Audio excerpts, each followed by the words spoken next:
How to make shredded newspaper grass seed mix.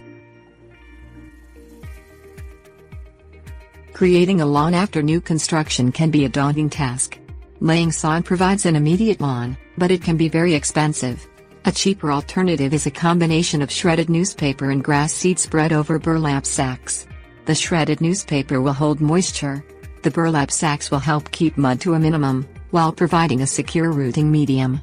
The burlap will eventually break down and provide nourishment to the soil and to the newly rooted grass. The shredded newspaper will also help prevent birds and insects from eating the grass seed before it has time to sprout. Things you will need: heavy rubber work gloves, shredded newspaper, liquid grass fertilizer, grass seed, 30-gallon plastic tote, burlap sacks, water. Measure the area you wish to cover with grass. Read the directions on your bag of grass seed to decide how much you will need to seed that area. Purchase enough grass seed to cover the desired lawn area twice. Shred newspaper by hand or use a shredding machine.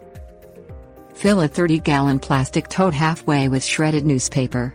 Add an equal amount of grass seed. Pour liquid fertilizer over the newspaper and grass seed mix until it is well moistened. Stir the grass and paper mix until the grass seed is evenly distributed.